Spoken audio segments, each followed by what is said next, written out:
Thank you very much, everybody, for having me here. It's a real honor to be speaking to you and to talk to my colleagues and friends. And I want to give a warm welcome to other folks who are coming in from outside of Temple. We're really great to have you here. So just thanks for coming. And we see that Elvis thinks that it should be the Paul Toth Award. We'll see if he thinks that after this talk.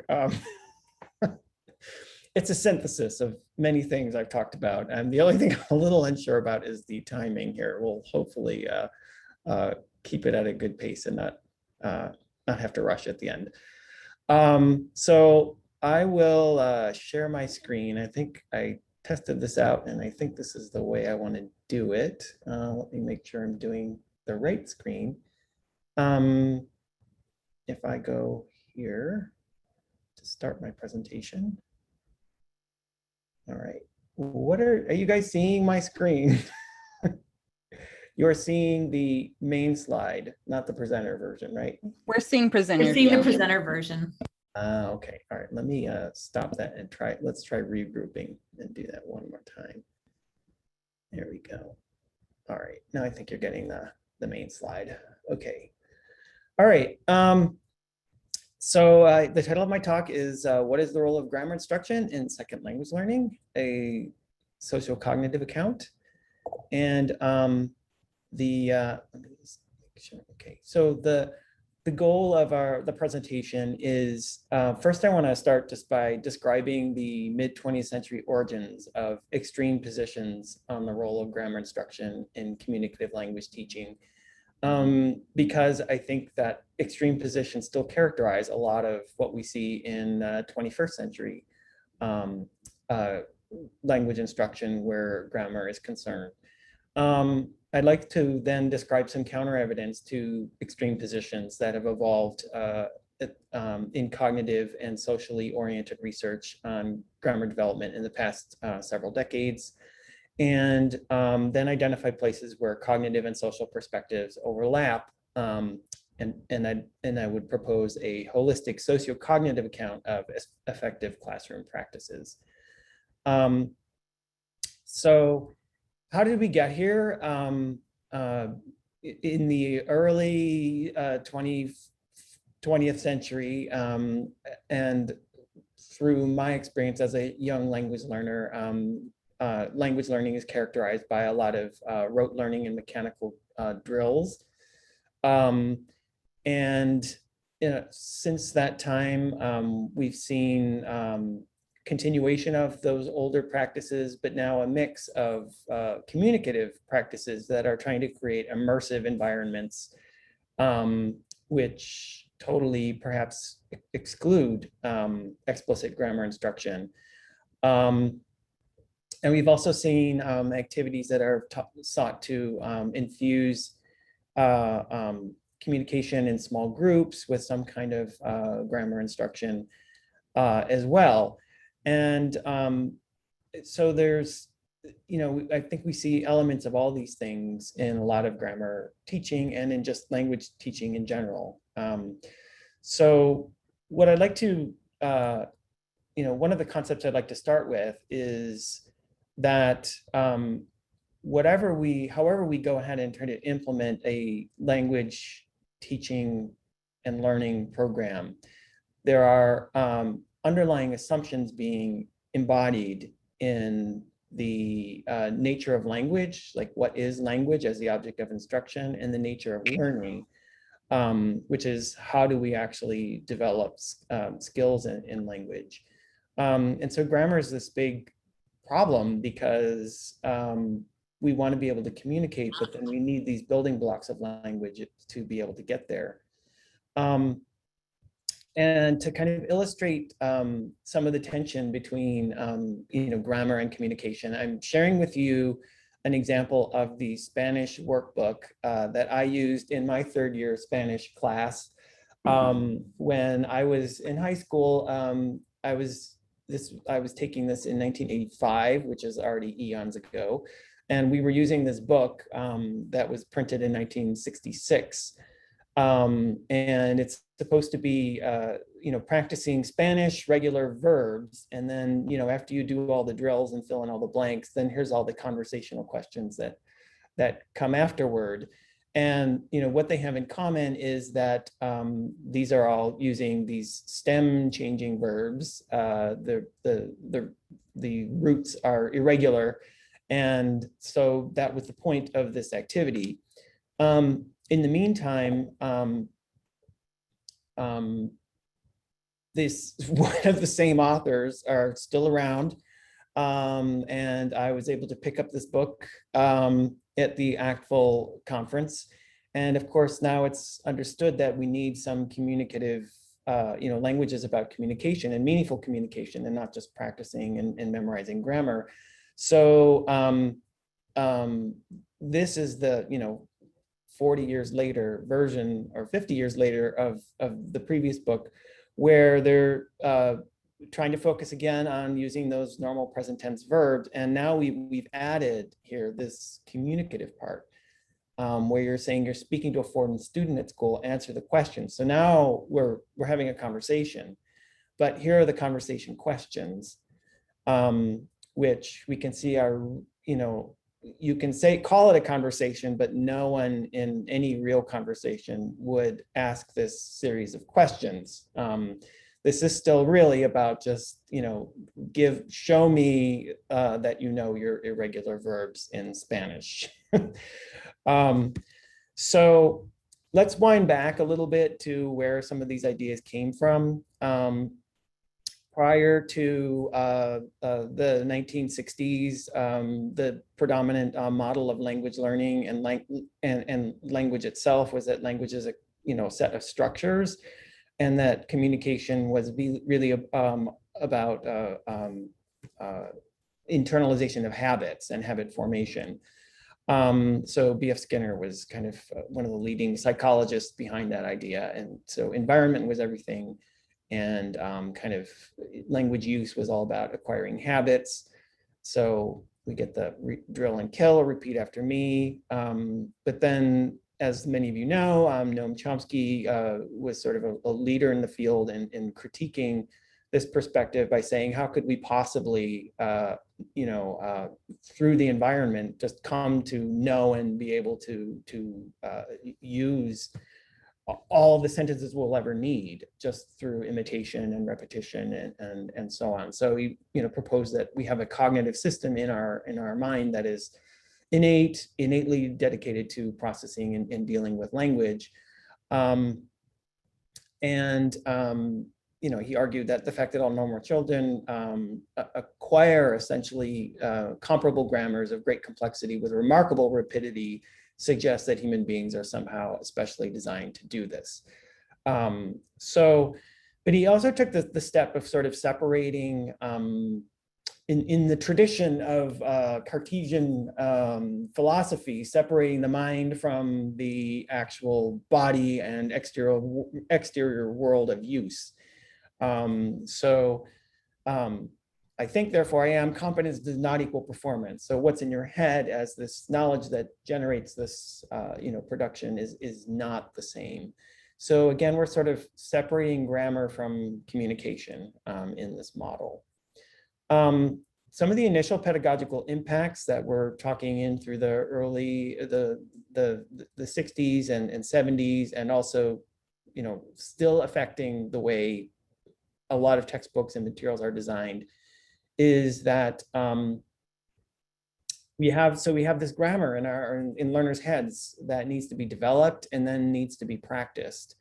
This was kind of a revolution, though, because we're not just imitating and repeating, we're actually building a grammatical system that can be drawn on for communication.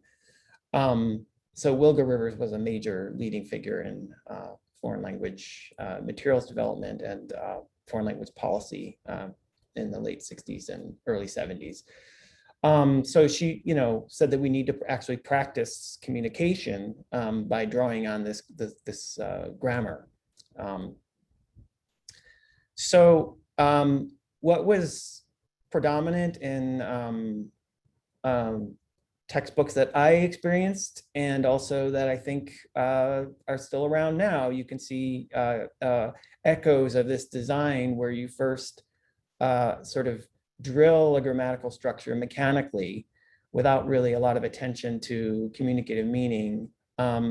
Then you do some sort of display questions that show that you actually have to understand what the question is, but you're still showing that you are managing a grammatical structure. And then you ask these open-ended questions. But again, these open-ended questions are basically still just showing that you can use the grammatical structure. And that's essentially kind of where we are right here. So still the same kind of thing. Communication that's not really communication. In the TESOL world and outside the United States, there's an analogous thing of a pedagogical sequence of present, practice, and produce. Present a new grammatical structure, practice it under controlled conditions, and then produce in novel utterances. It's very similar to this.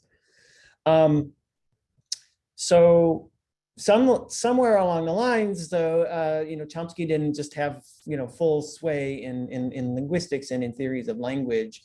We had sociolinguistics scholars coming along, and including Del Hymes and Michael Halliday, saying that communicative competence is not just the output of a mental grammar, that we don't separate out the mind from the actual use, the competence from the performance. It's all one and the same.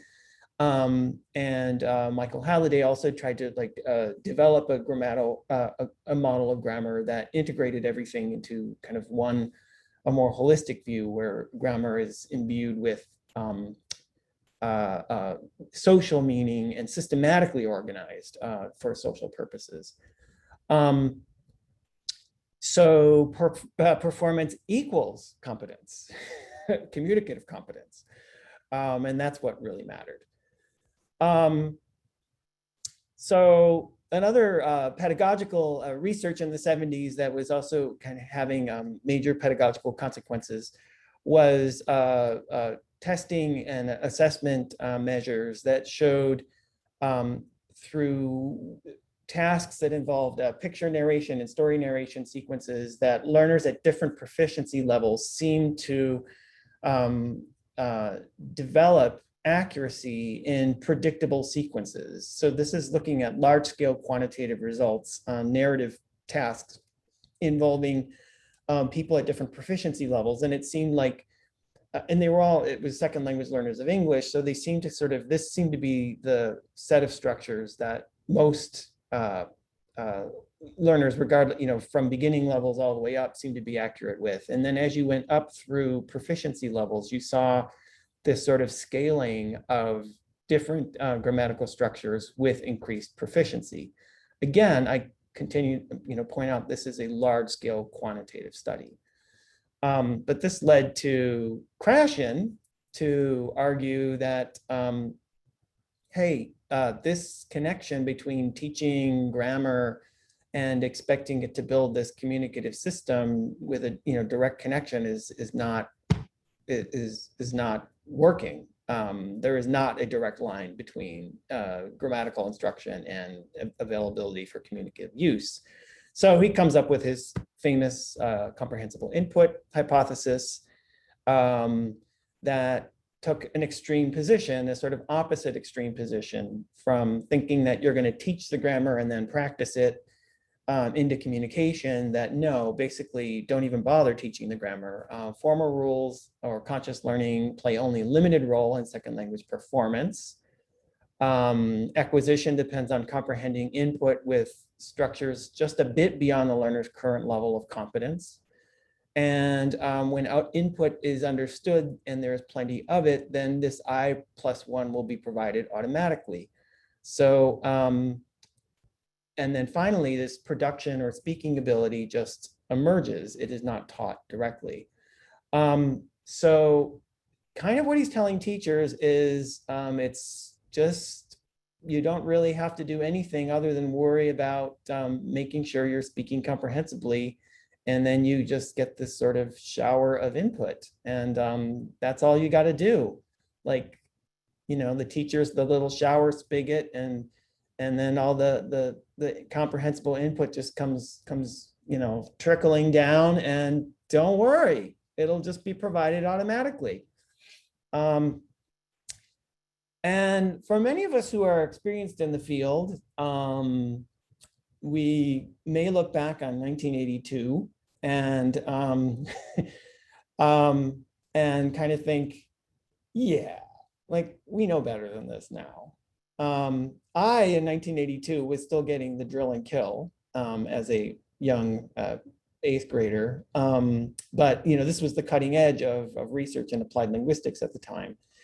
And now looking back, it's like, well, we've moved past, but actually we haven't. Because the gap between teaching practices in practitioner fields and research that's taking place in academic fields. So this is relevant. And what I want to comment on as I continue the talk is to kind of show that one point I'd like to make is that there is a major gap between research in applied linguistics and what's going on in post-secondary institutions and K through 12 institutions. So in K through 12 institutions, there is a new movement called comprehensible input classrooms. And it's kind of just arriving to people who are at the forefront of their profession that we got to get out of the drill and kill, that the old-fashioned mechanical drills are just not satisfying. So this is where a lot of practitioners are right now. Back to the field of applied linguistics, we had a number of researchers following Krashen's proposal that said this can't be right. It's too extreme. Diane Larson Freeman in the 70s, when she was early in her career, said the development sequences seem to be related to frequency of forms and input, and there's a lot of individual variation. So we got to be careful about that when making broad generalizations. Dick Schmidt did a case study of a friend of his who was an immigrant, a Japanese immigrant to Hawaii, and this person, had received a lot of comprehensible input, but did not really reach, a high level of proficiency, kind of had a pigeon level of English or kind of plateaued out. Teresa Pica said in her early study that there were classroom learners compared to naturalistic learners, and that the classroom learners seemed to be, producing structures that were overgeneralizing complex forms rather than undergeneralizing them, and that overgeneralization could be a path toward forward growth, because it's easier to retreat from overgeneralizing than to come up with something that you're undergeneralizing. And Lydia White, as taking a linguistic perspective, said, well, what is I+1 anyway? How do you define this I+1? If that's supposed to be what the learner's grammar is. And then again, Dick Schmidt said, did a self-study in 1986 where he went to Brazil to learn Portuguese, and said that he didn't think there was anything he really ever became terribly accurate with that he didn't at least notice first conscientiously. So, and then one last study that I think was really important was Meryl Swain's study in the mid 80s, where she was comparing students who had experienced immersion in Canadian classrooms, for French Canadian classrooms had experienced immersion in content instruction, not any grammar instruction, but it was a lot of comprehensible input. And she compared them to native speakers of French, and she saw that these immersion learners with no grammar instruction, but lots of comprehensible input, did quite well on listening comprehension and discursive cohesion, but they did not do very well on grammatical competence and sociolinguistic competence.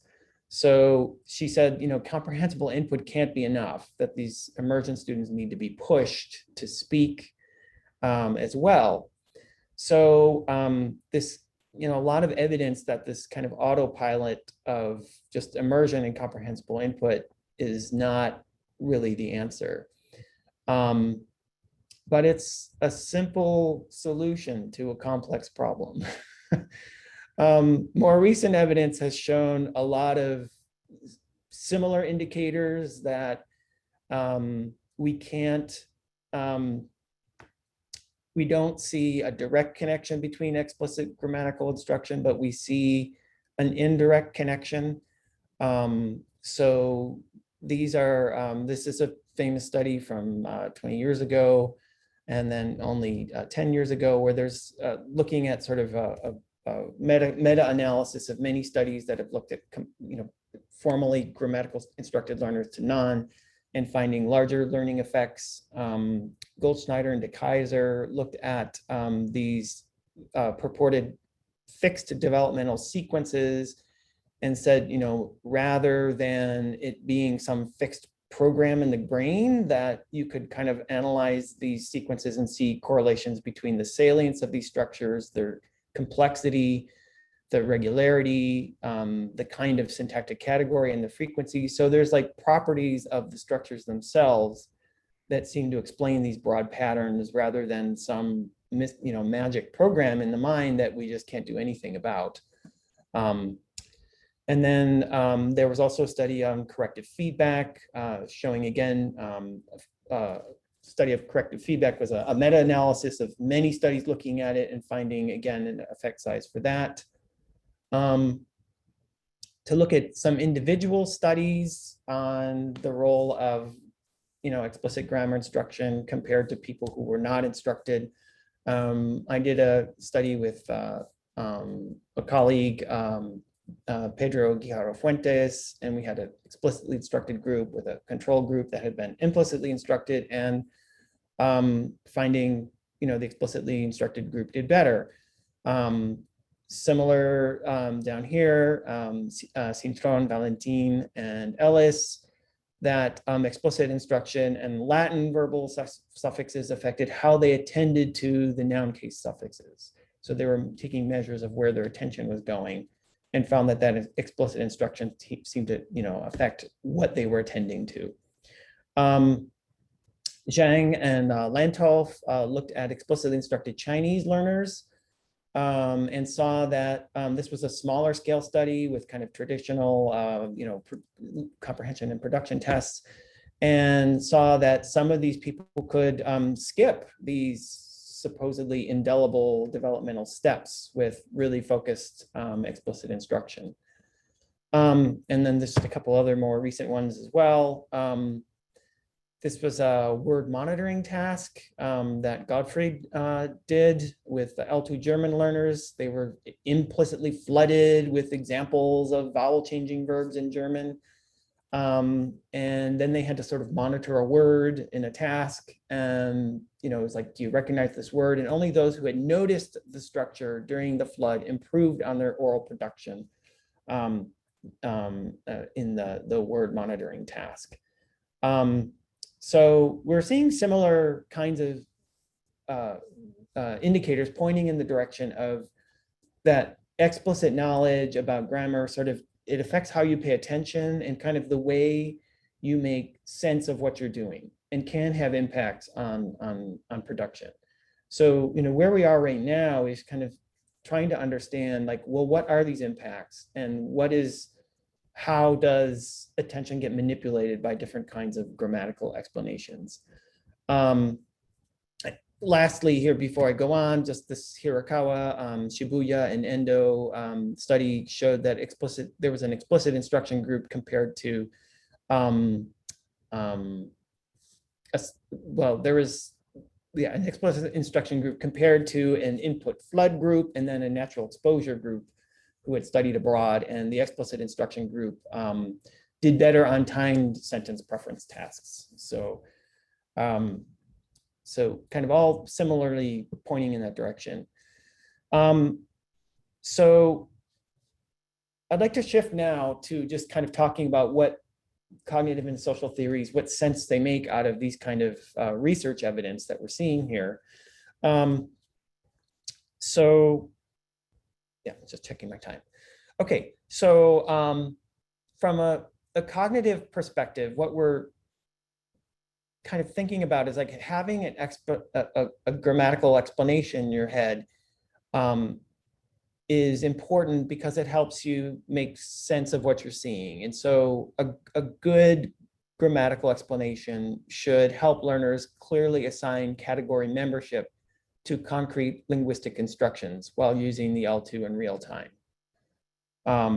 So that's kind of what we can extract out of that, is when you have an understanding of what's going on in the grammar from a cognitive perspective, it helps you categorize and make sense of things. A social perspective it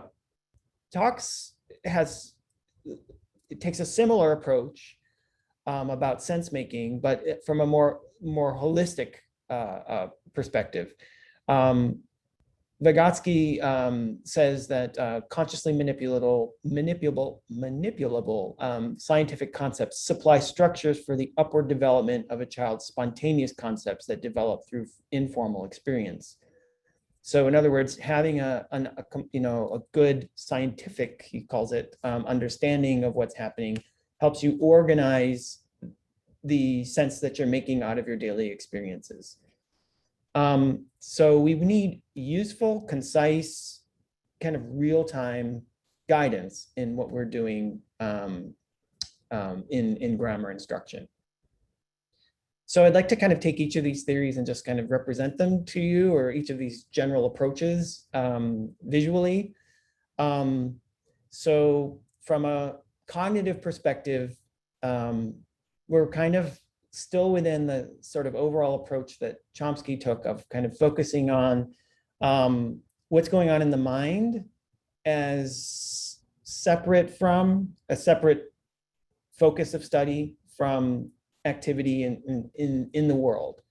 So you have L2 input coming in that a learner would pay attention to, and the attention then activates background knowledge that is explicit, declarative knowledge of the world, of facts in the world, and that would be where grammar explanations are. And as you pay attention to, you're trying to make sense of it, and all kinds of implicit procedural knowledge is also activated and drawn into the space that is known as working memory.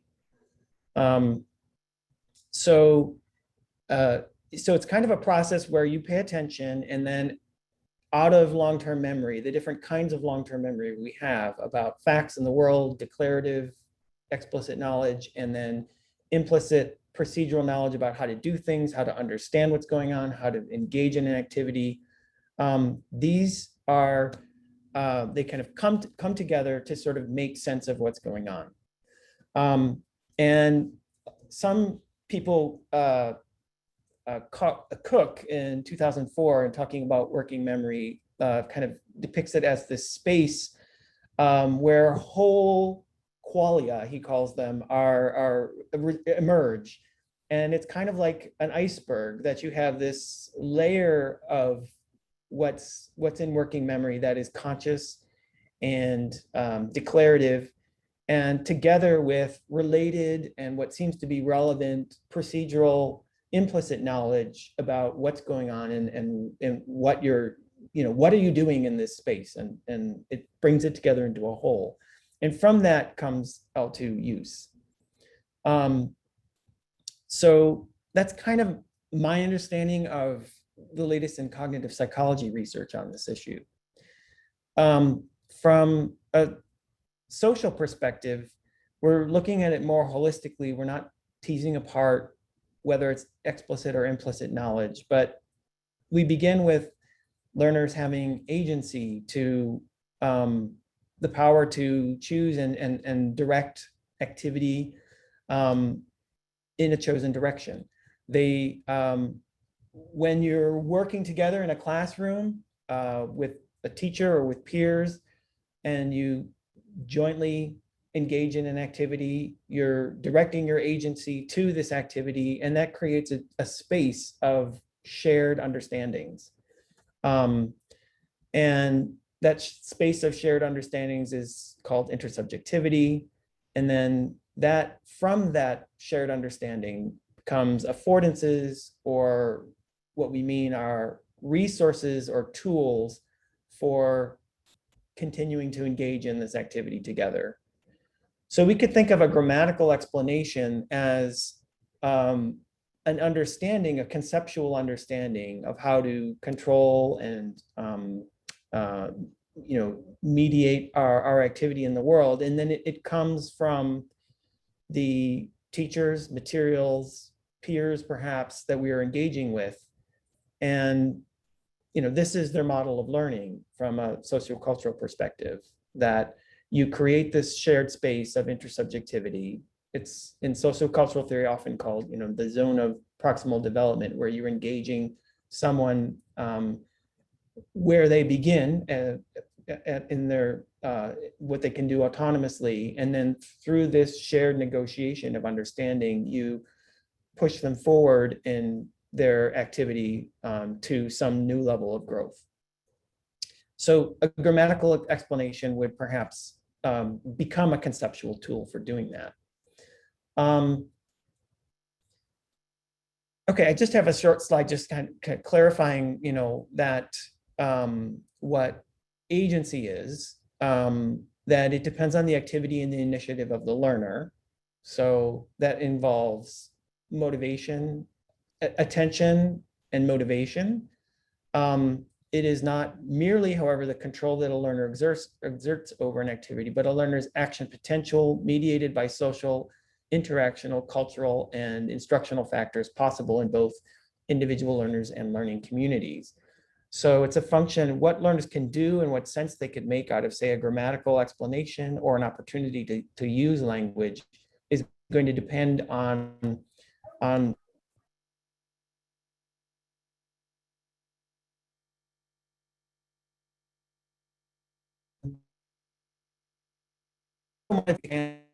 subjectivity, but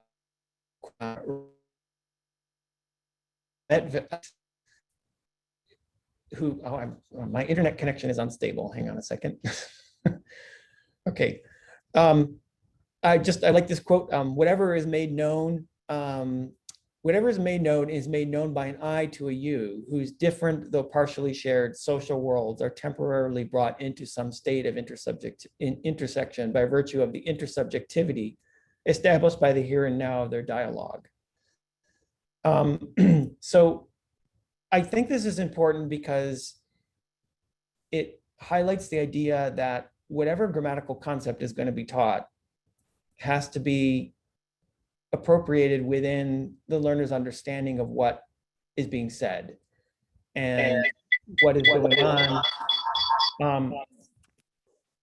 I've got some nasty feedback there for a minute. I don't know if we're still okay.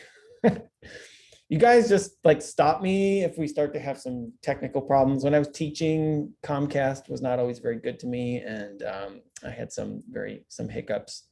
So, all right.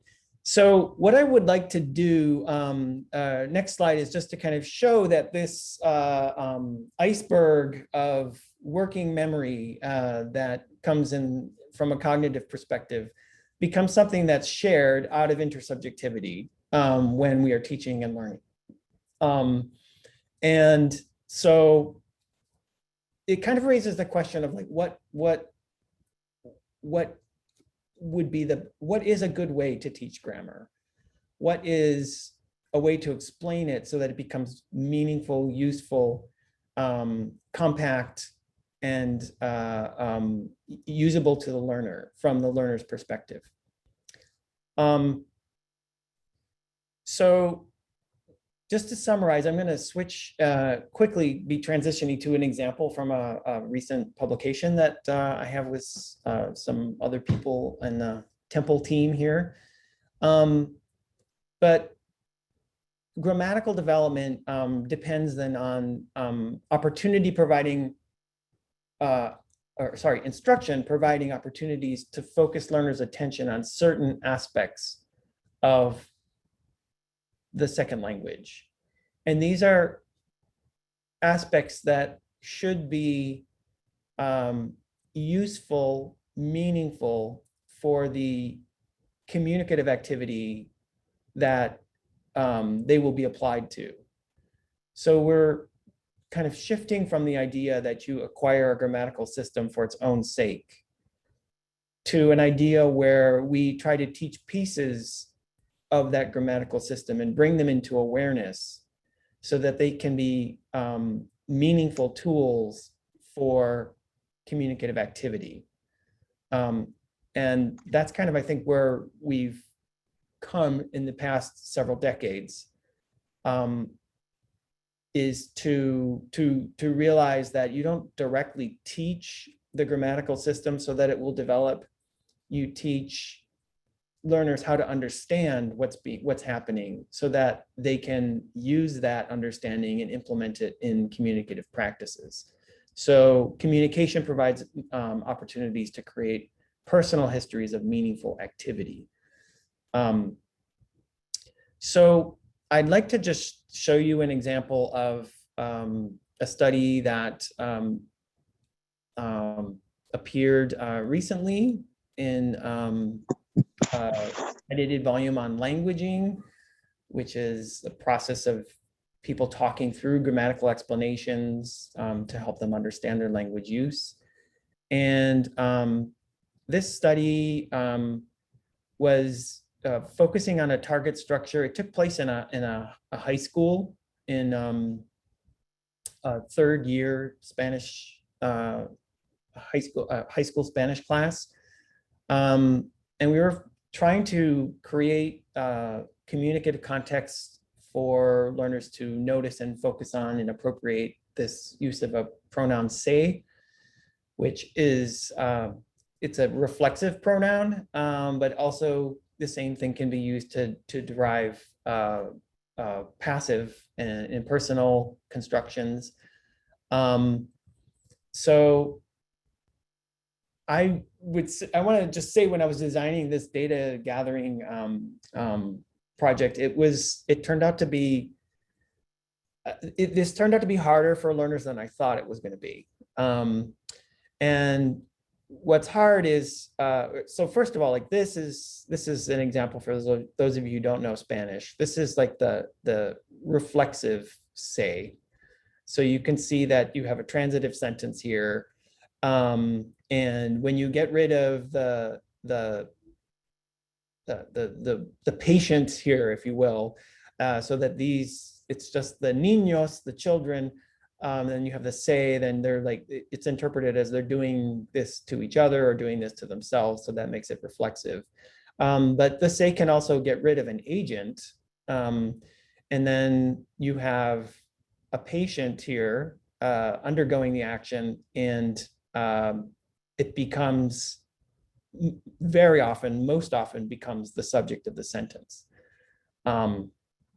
So this is what turned out to be a very challenging learning problem for learners, is that they have to kind of control this verb agreement suffix here to make sure it's going to agree with this, but yet this is, being a syntactic subject, is not actually semantically an agent.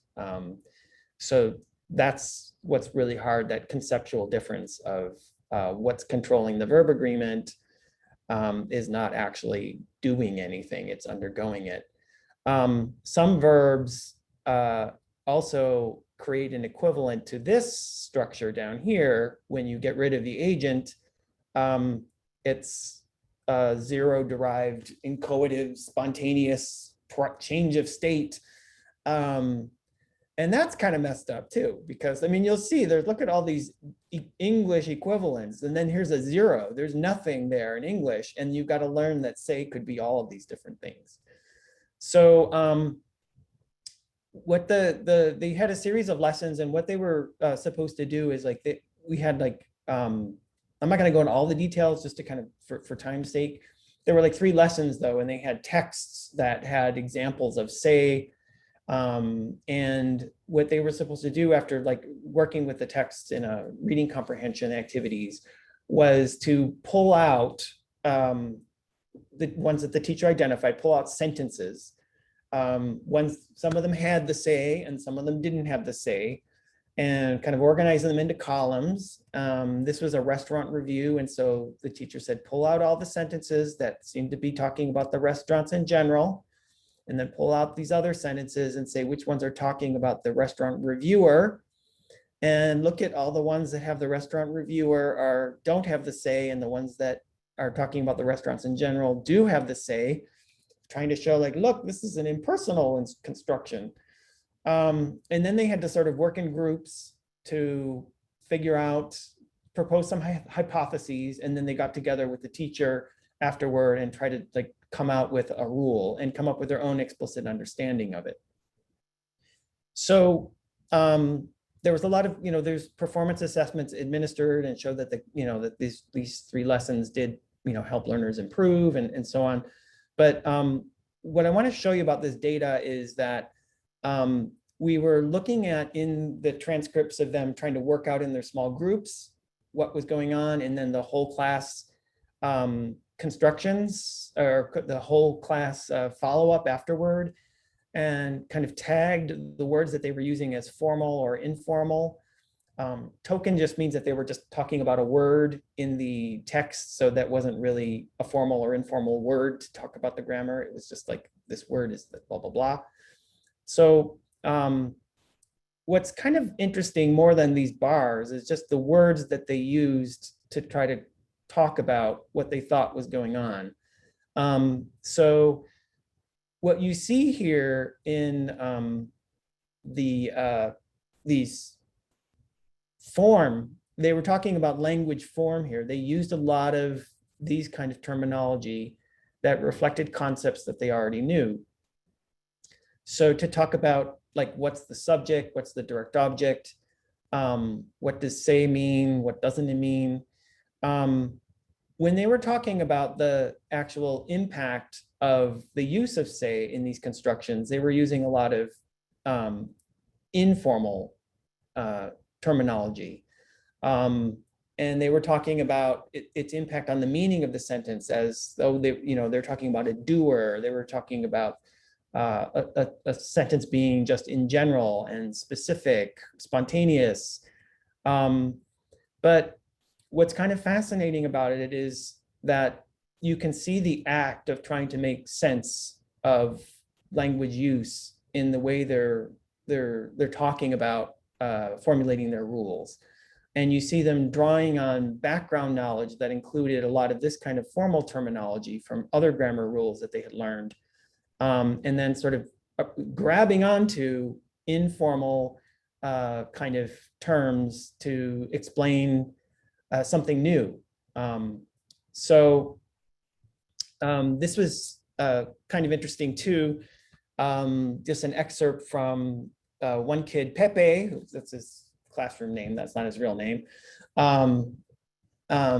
He was talking about an encodative say where the example was that the door closed. And so the door closed, you need the say to explain that. So, and you see him building this understanding based on what he knows about reflexives. So he says it closes, the door closed itself. So in a way, it's the implied direct object. And it's not the direct object, it's the subject, but that is what he knows is direct object. And he thinks direct object means patient. So the semantic patient is what he really means, but he doesn't know that term. So he's saying the implied direct object. So that's why you would use say. It's a form of being reflexive. Here he says again, when the subject is the same as the direct object, that's kind of reflexive. So that's when you use say. All right. There was another kind of insight that you do kind of have to know Spanish to get it, and I'll try to explain it to you, but I thought this was kind of really cool what this kid came up with. He's noticing that here's an impersonal. This is an example. This is not necessarily what he was talking about, but this is an example of what we were trying to teach. Se come la manzana means the apple is eaten. Se comen las manzanas means the apples are eaten. And you can see this is plural for apples and this is singular for apples. And you see the ending on the verb, the suffix is changing. Okay, so he knows already this expression, which is the Spanish equivalent of to like. So this is like, I like the apple, I like the apples. And he notices, and he knows that this verb is different from English. You make the subject is the thing you like, not the person who does the liking. And so the verb has this agreement with the thing that's liked. A single vowel here, and then a vowel plus an N there. And he makes this connection that what he's doing here with these passive and impersonal constructions is a similar thing. So he says, these are all like, he's talking about the say, these are all like the third person. This is ella usted is the third person. It's like gustar. It's like this verb. You use that like gustar if what you're doing is affecting that third person. And then in the whole class, that came up in his small group discussion, and then he brought this out to the whole class. I wanted to explain why it was like A-N. It's kind of like gustar with an object. If it's more than one thing, it would be A-N. If it's one thing, it'd just be with an A. And he's right. So there's a couple of things I want to kind of point out here. But there's one other piece of data I want to show you is that after 6 weeks after the learners did this study, they were then asked, they had to fill out a questionnaire and say, well, what do you think about, what do you remember being the rule for say, when you would use say?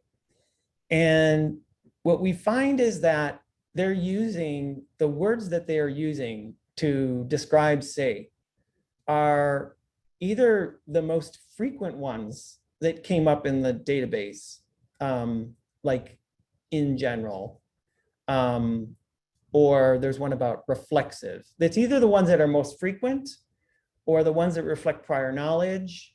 Or in one case, we have somebody who it's like, that's what they said. It wasn't the most frequent, but when it was their turn to say something in the small groups, that was the one that they said. And that's what they remembered 6 weeks later. So, so what I think this shows us is that these grammar, our understandings, our explicit understandings of language can be meaningful, can be memorable. And you see that having these concepts can be very concise. You know, we have these key terms, general, reflexive, talking about a general subject. So that, in the end, that raises the issue of what do we teach? And it's kind of interesting that learners are kind of at a loss here to talk about what it means to have a passive or an encodative, and they're drawing sort of incorrectly, at least from descriptive linguistics terms, on words like that they know, like direct object, subject, to talk about what they should be talking about, which is semantic roles. They really want it to really understand this properly. Is you need to understand that the subject is a patient, and what they're doing is calling it a direct object. So it raises the question of, you know, to really help these learners make the best sense that they can out of their experiences with language, it would help to have some clear grammatical concepts. I think it's an open question. You know, if this person just says, oh, it's in general, maybe that's fine. Maybe that's all they need because they know what they mean by general. But on the other hand, it does kind of raise this question, but we can see from this evidence that it is meaningful and that this explicit understanding is engaged with language use, whether teachers are trying to engage it or ignoring it completely and just saying, shower them with input. Learners are going to be trying to make sense of what's going on. And so that's what I think is important to bring out. I just want to check my time. It's 2:40 and I go until 2:45. Is that right? Yeah, okay. So just about to conclude here, but this is I think we can make our materials available. This is an example of TPRS, which is the movement for comprehensible input in K through 12 classrooms. It stands for teaching proficiency.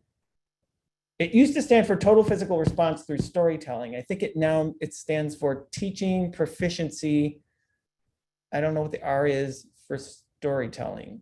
Teaching proficiency rightly. No, I'm not sure what the R is now, but they're like, no, it's not total physical response anymore, but that's what it started out as. Maybe it's reading, teaching, but the idea is sort of building on the Krashen ideas of comprehensible input. Just shower them with comprehensible input. Do not teach grammar rules. Do not, no more. They're trying to really get away from drill and kill, which is the traditional methods that have really dominated teaching for now. And I'm very sympathetic because it's like kind of like, we're sick of this. It's not going anywhere to drill and kill. So it's kind of the pendulum is swung, though, completely more to where research was in the 80s by just saying comprehensible input. So they try to the key technique here is to do storytelling, but then focus on particular, use immersive questioning techniques to guide learners to understand about language. And the point I want to make is that there's grammar teaching going on here. If you look at this video and you see that she's saying, I need a verb, I need an action word that ends in AR, ER, or IR. So what she is doing is activating explicit knowledge of grammar. It's just not presented as some Wikipedia grammar explanation that's overwhelming and too much. It's down to getting to that point of let's be meaningful, let's be concise, let's focus on only relevant things, because what we're doing is telling a story here, which is exactly what I think it should be. Then they do this thing. This is actually a former student of mine from University of Wisconsin before I came to Temple. She's now teaching in Wisconsin. And she's a great teacher. So now they're acting out the story. And they got a student in there and they're gonna do this little dramatization and it's all comprehensible input. But then she says, here we have Travis. He is a famous person. He's a very famous guy.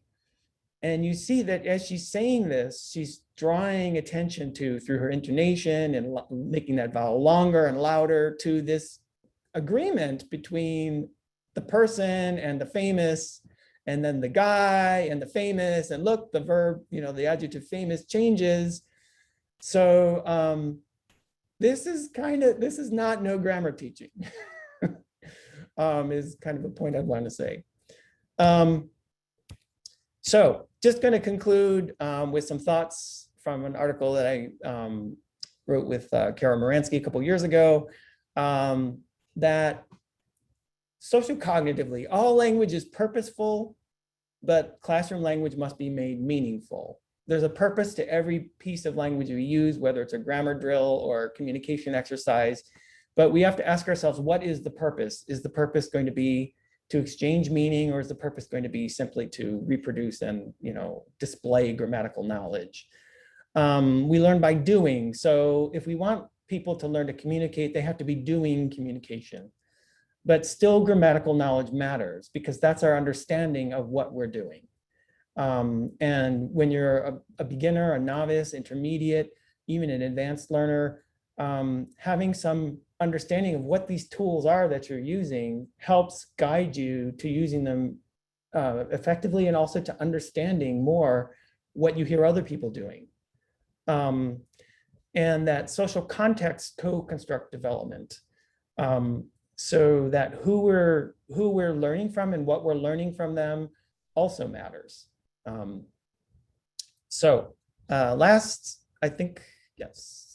Second to last slide. So what was Krashen right? Formal rules, conscious learning play only a limited role? No. That's my answer, no. With a little mean little intonation at the end, no. L2 acquisition depends on comprehending input with structures a little bit beyond the learner's current level. Yes, comprehensible input is important. Yes. If you want to learn to swim, you do have to get in the pool. If you want to learn to drive, you got to get behind the car. But I+1, we don't really, have a clear idea of what that is. When input is understood and there's plenty of, and there's enough of it, I+1 will be provided automatically. Not automatically, no. Production ability emerges. It is not taught directly. It does emerge, but having some kind of a conscious understanding of what you're doing would definitely help. So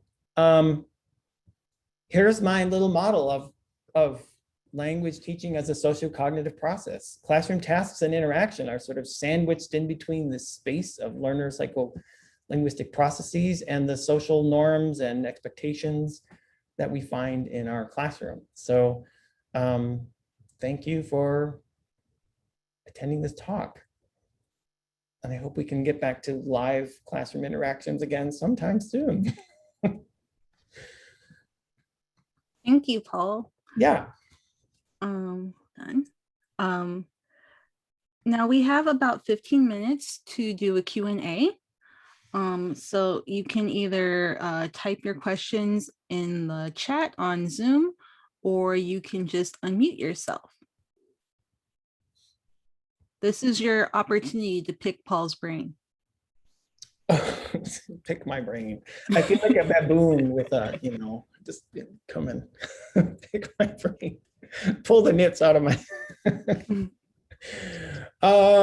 Who's anybody? Okay, well, I've got some questions. Sure. Okay, so Paul, your comment about the shower of comprehensible input and the gap between research and pedagogy really struck me.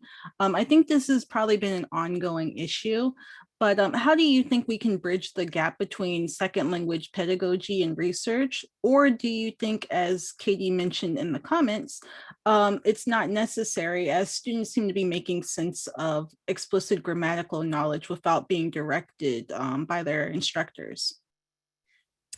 I think having direction from an instructor would always help,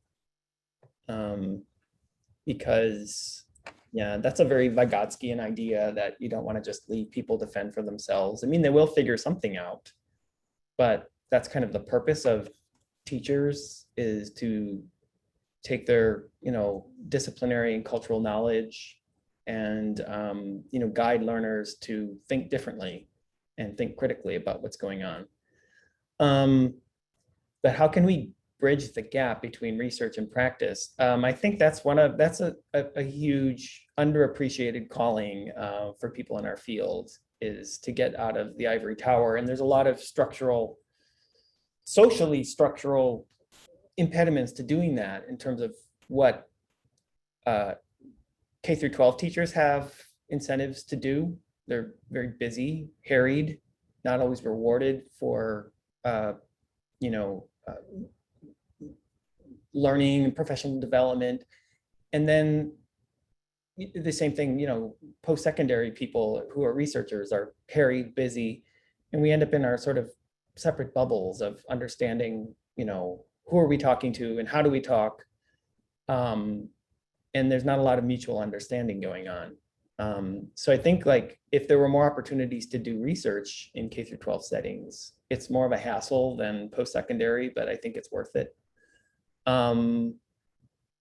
And I think a lot of us researchers need to take more humble listening positions before judging or trying to, when understanding what's going on. So I don't know, I sat in on the comprehensible input research or interest group in ACTFL the last time I attended an ACTFL conference before the pandemic. And it seemed a little like scary, like cult-like, they're all like, comprehensible input, and it's like, you got to just listen, talk, see what's, these people are responding this way for a reason. And if you want to sort of take your expertise or whatever and have something to say, you have to learn how to understand the world from their perspective. And I think it really is about like deep frustration with traditional grammar teaching.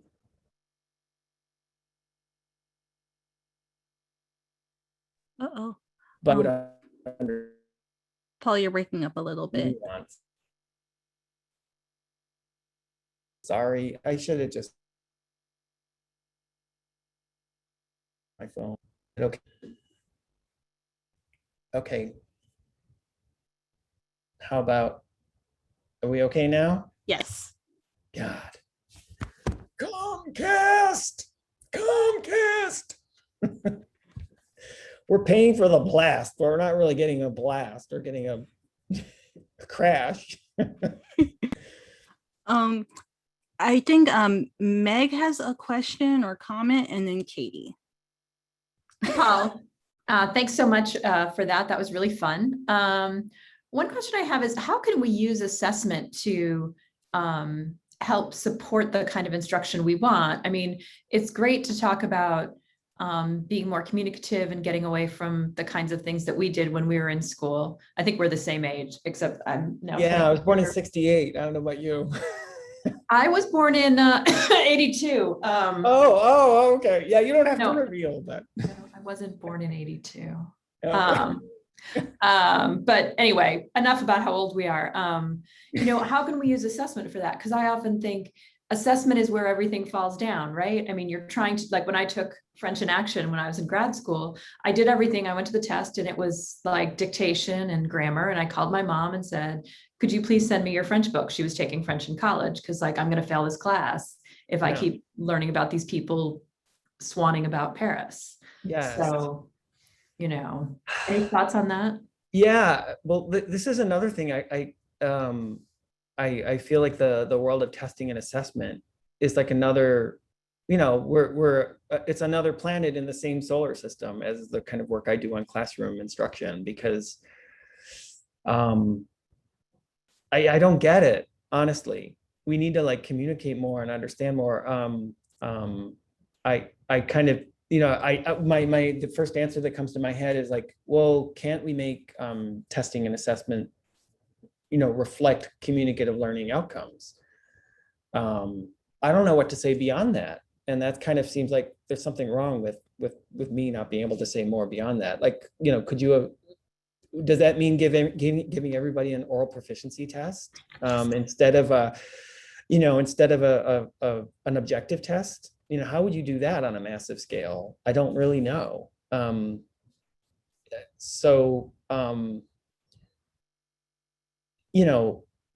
We need to collaborate more. We need to go out to dinner again. Yeah, we do have that. What was that? The scrod or something? Snapper, red snapper. I would kind of want to ask you, like, what do you think we can do? Because how do you design a communicative test on a massive scale? I can imagine like, maybe a reading comprehension or a listening comprehension, but I don't know how would you do this to make it manageable? Because communication is so local, did I actually get to, share my thoughts and feelings with this person I want to be friends with? How do you assess that? I want to learn this language so that I can get a good job and do well in a job interview. Can you create a scenario with a job interview or something? That's what I would kind of want to, it's a similar thing to task design, instructional design. I mean, in principle, teaching materials and testing materials should be very similar, right? But we don't teach on a mass scale, but we do test on a mass scale. And I think that's where the disconnect comes from. And we don't develop our teachers in ways to do this, and our classes are too big. Yeah. I mean, class size is a huge issue here. I mean, there are lots of ways that most of my friends who are high school teachers do, way more oral proficiency assessment than you and I had, which is to say any, but right. But, I think a lot of it is that, Katie and Becca, yes. IELTS peer interviews, but it's also that there's so much on teachers right now. How do we integrate this? You know, I can't imagine saying, well, we should just let doctors become doctors based on a multiple choice test. No, And right. they never have to practice operating. Mm-hmm.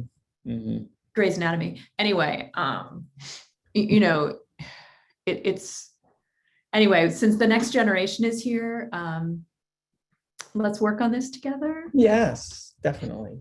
Definitely. I wonder if we can entrust local administration of certain kinds of tests to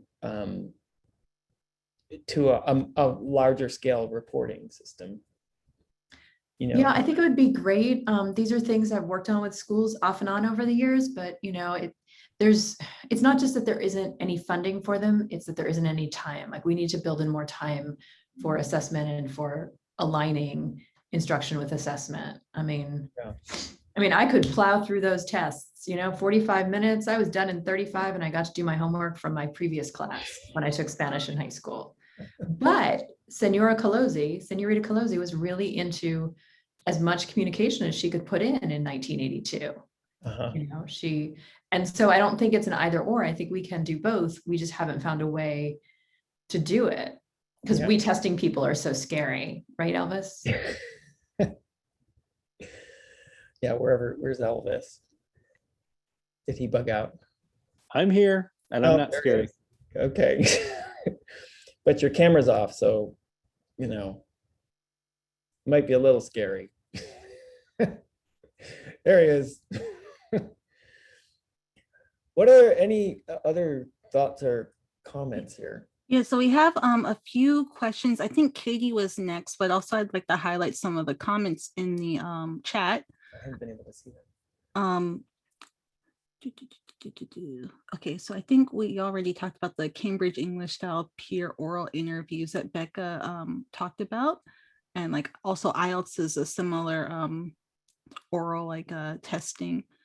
And then Lorna just put assessment should be the evaluation of where a child starts and where she or he is after several months. I'm not sure it could be normative, but it can be individual. Again, as a primary school teacher, most of my evaluations were a narrative of skills acquired and what means I use to support the learning. I think it applies to second language learning too. I like that. Okay, so we have a few more questions. Katie has a question and also Melissa has a question. Sure. Mine's not so much a question, it was more anecdotal. So I'm gonna give the floor back to people who have actual questions first, maybe. Okay, so Melissa's question is, does the comprehensible input ideas correlate with Chomsky's critical period, ages 0 through 11, when children just pick up language? Is that a current belief? I think that the comprehensible input hypothesis, which, as I said, goes back to the 1980s, was predicated on that idea that second language learning is basically the same process as first language learning. So they, yeah, I think maybe Krashen would argue that, you know, there's maybe this critical period, but that we still continue to learn through the same kinds of you know, unconscious processes. If, you know, whatever the critical period may be, that those unconscious processes are not as much in the forefront or as predominant, but there are other cognitive processes coming along, like, you know, reasoning and critical thinking. So they emerge, but what I think Krashen would say is that you still have those unconscious processes like you do when you're a child that govern what really counts as second language development. Whatever you can understand about grammar is not really count as second language development. What counts is the unconscious stuff. And that's essentially the same as first language learning.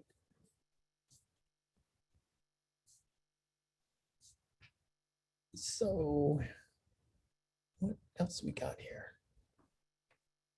We'll just put a question, but I think there might have been a question before that.